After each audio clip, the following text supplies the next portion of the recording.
Juan, la palabra de Dios se hizo hombre.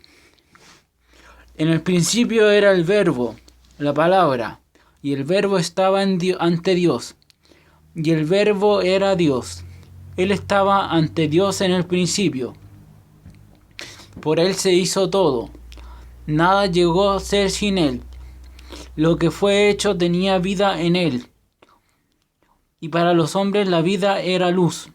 La luz brilla en las tinieblas, y las tinieblas no la impidieron. Vino un hombre enviado por Dios, que se llamaba Juan. Vino para dar testimonio como testigo de la luz, para que todos creyeran por él. Aunque no fuera él la luz, le tocaba dar testimonio de la luz. Él era la luz verdadera, la luz que ilumina a todo hombre, y llegaba al mundo. Ya estaba en el mundo, este mundo que se hizo por él, este mundo que no lo recibió. Vino a su propia casa y los suyos no lo recibieron. Pero a todos los que lo recibieron, les dio capacidad de ser hijos de Dios. Al creer en su nombre han nacido. No de sangre alguna, ni por ley de carne, ni por voluntad de hombre, sino que han nacido de Dios. El Verbo se hizo carne y puso su tienda entre nosotros. Y hemos visto su gloria, la gloria que recibe del Padre el Hijo único. En él todo era don amoroso y verdad. Juan dio testimonio de él. Dijo muy fuerte: de él yo hablaba al decir, el que ha venido detrás de mí ya está delante de mí, porque era antes que yo. De su plenitud hemos recibido todos, cada don amoroso preparaba a otro. Por medio de Moisés hemos recibido la ley, pero la verdad y el don amoroso nos llegó por medio de Jesucristo. Nadie ha visto a Dios jamás, pero Dios, Hijo único, el que está en el seno del Padre, nos lo dio a conocer.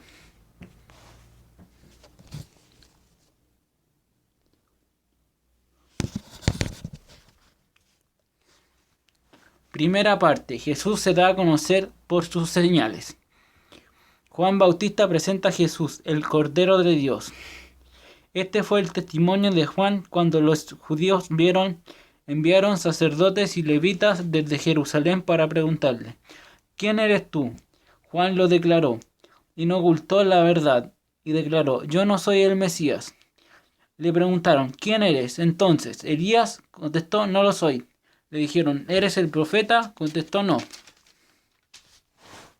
Entonces le dijeron: ¿quién eres? Entonces, pues tenemos que llevar una respuesta a los que nos han enviado.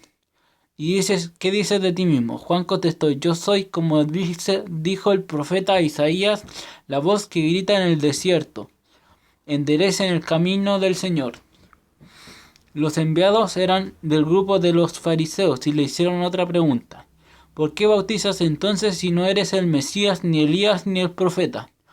Le contestó Juan: yo bautizo con agua, pero en medio de ustedes hay uno a quien ustedes no conocen, y aunque viene detrás de mí, yo no soy digno de soltarle la correa de su sandalia.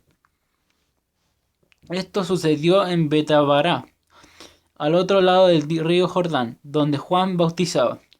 Al día siguiente Juan vio a Jesús que venía a su encuentro y exclamó: ahí viene el Cordero de Dios, el que carga con el pecado del mundo. De él yo hablaba al decir: detrás de mí viene un hombre que está delante de mí porque era antes que yo. Yo no lo conocía, pero mi bautismo con agua y mi venida misma eran para él, para que se diera a conocer a Israel. Y Juan dio testimonio: he visto al Espíritu bajar del cielo como una paloma y quedarse sobre él.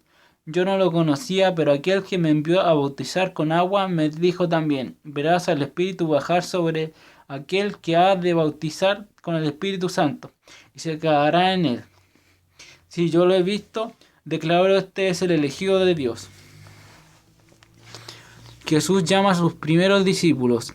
Al día siguiente Juan se encontraba de nuevo en el mismo lugar con 2 de sus discípulos. Mientras Jesús pasaba, se fijó en él y dijo: este es el Cordero de Dios, Los dos discípulos le oyeron decir esto y siguieron a Jesús. Jesús se volvió y al ver que lo seguían le preguntó: ¿qué buscan? Le contestaron: Rabí, ¿qué significa maestro? ¿Dónde te quedas? Jesús les dijo: vengan y verán. Fueron, vieron dónde vivía y se quedaron con él aquel día. Eran como las 4 de la tarde. Andrés, el hermano Simón Pedro, era uno de los dos que siguieron a Jesús por la palabra de Juan. Encontró primero a su hermano Simón y le dijo: hemos encontrado al Mesías, que significa el Cristo.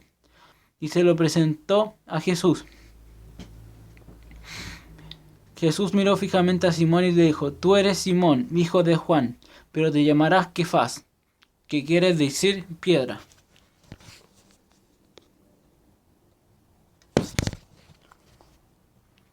Al día siguiente, Jesús resolvió partir hacia Galilea. Se encontró con Felipe y le dijo: sígueme.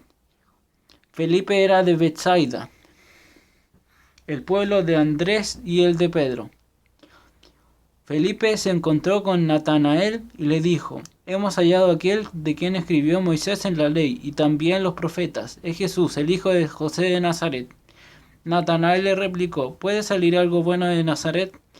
Felipe le contestó: ven y verás. Y cuando Jesús vio venir a Natanael, dijo de él: ahí viene un verdadero israelita. Este no sabría engañar. Natanael preguntó: ¿cómo se me conoces? Jesús le respondió: antes de que Felipe te llamara, cuando estabas bajo la higuera, yo te vi. Natanael exclamó: maestro, tú eres el Hijo de Dios, tú eres el Rey de Israel. Jesús le dijo: ¿tú crees porque te dije que te vi debajo de una higuera? Sin embargo, verás cosas mayores que estas. En verdad les digo que ustedes verán los cielos abiertos y los ángeles de Dios subiendo y bajando sobre el Hijo del Hombre. El primer milagro en la boda de Caná. 3 días más tarde se celebraba una boda en Caná de Galilea y la madre de Jesús estaba allí. También fue invitado Jesús a la boda con sus discípulos. Sucedió que se terminó el vino preparado para la boda y se quedaron sin vino. Entonces la madre de Jesús les dijo: no tienen vino. Jesús le respondió: ¿qué quieres de mí, mujer? Aún no ha llegado mi hora. Pero su madre dijo a los sirvientes: hagan lo que él les diga. Había allí 6 recipientes de piedra, de los que usan los judíos para sus purificaciones, de unos 100 litros de capacidad cada uno. Jesús dijo: llenen de agua esos recipientes, y los llenaron hasta el borde. Saquen ahora, les dijo, llévenlo al mayordomo. Y ellos se lo llevaron. Después de probar el agua convertida en vino, el mayordomo llamó al novio, pues no sabía de dónde provenía, a pesar de que lo sabían los sirvientes que habían sacado el agua.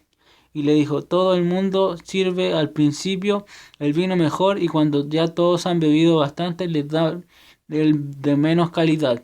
Pero tú has dejado el mejor vino para el final. Esta señal milagrosa fue la primera, y Jesús la hizo en Caná de Galilea. Así manifestó su gloria, y sus discípulos creyeron en él.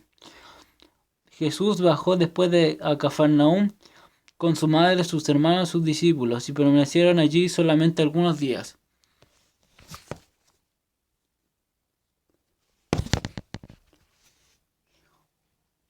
Jesús expulsa del templo a los vendedores.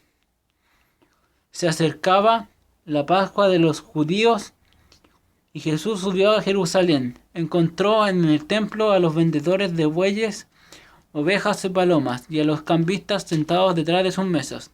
Hizo un látigo con cuerdas y lo echó a todos de fuera del templo junto con las ovejas y los bueyes. Derribó la mesa de los cambistas y desparramó el dinero por el suelo.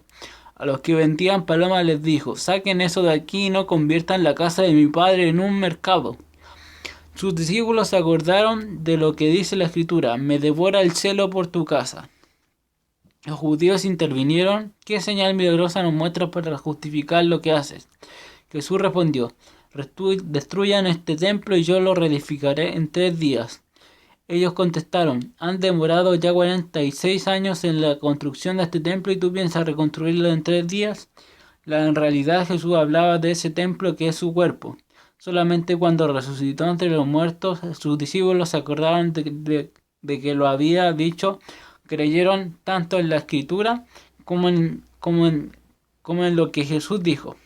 Jesús se quedó en Jerusalén durante la fiesta de Pascua y muchos creyeron en él al ver las señales milagrosas que hacía. Pero Jesús no se fiaba de ellos, pues los conocía a todos y no necesitaba pruebas sobre nadie, porque él conocía lo que había en la persona.